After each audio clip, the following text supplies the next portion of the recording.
teams have generally played Kansas City in an umbrella style, forcing Patrick Mahomes to be patient, go down the field. You see a lot more games played by the Chiefs this year where they don't have a bunch of possessions, they don't have a bunch of big play scores, but they have time-consuming, longer drives. But the Eagles aren't really that team, and I don't know that they'll change. The Eagles are way more aggressive. They're way more into putting press coverage up there. They're way more into depending upon their pass rush. And by the way, guys, I don't know um, the last time we've seen a team with as dominant a pass rush and as shut down a set of corners as Philadelphia has. When you have that hand and glove combination, pass rush plus two guys that can shut down on the corners, it's pretty tough to go against. But the weak spot for the Eagles is the middle. I think with their pressure, it opens up the opportunity for more quick throws. Let's remember that Andy Reid is a guy who generally likes to fight off defensive pressure with screen passes and the horizontal game, which is right where Jerick McKinnon fits in.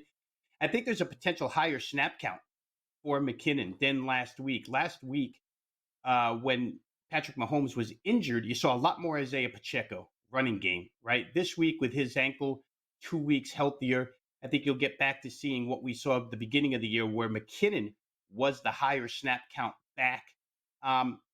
There's going to be a lot of attention paid to Travis Kelce here by your strong safety, by your linebackers, guys who generally cover backs who leak out of the backfield. So that leaves McKinnon in good situations here. Also feel like with Mahomes a little bit healthier, he stretches the defense deeper, leaves some underneath stuff open. All these things are good ingredients for McKinnon to get pass catches. Sheer mathematics, the line on Patrick Mahomes' pass attempts is 39.5. So I went back. How many games this year did Patrick Mahomes throw the ball 39 or 40 times or better than 40 times? Well, it happened 8 times, including last week. 6 of those times, Jerick McKinnon went over 2.5 receptions. Stands to reason. There's more pass attempts. There's more opportunity. McKinnon last week, as I mentioned, in a 40-plus pass attempt game, wasn't used very much because of the health situation of Mahomes. But he is the better pass protector. He'll be in more here.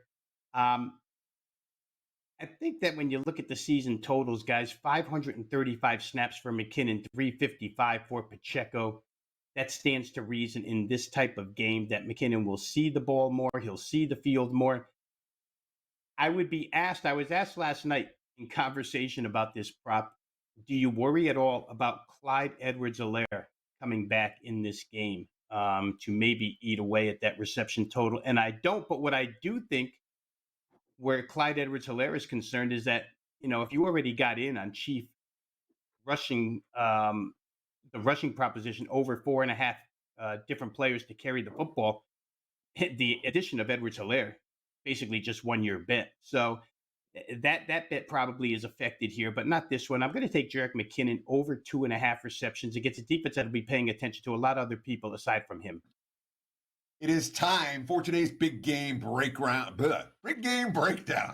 And I want to talk about what a free roll stands for in prop betting. A free roll in poker.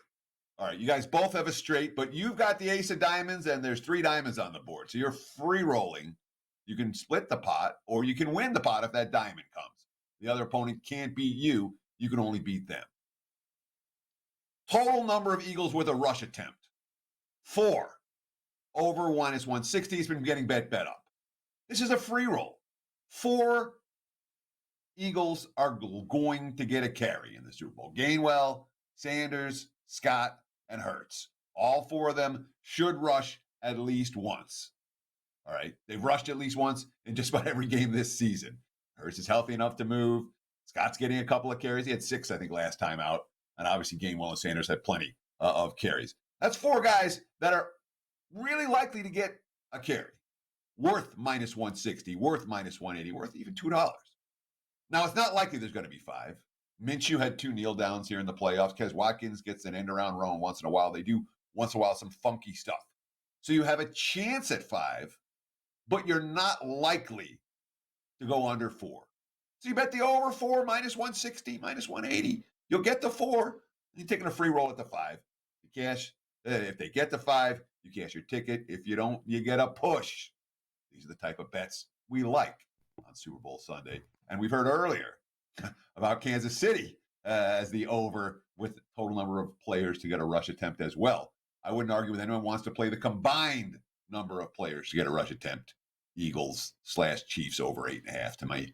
To me, that's a bet worth looking at as well. There's your big game breakdown.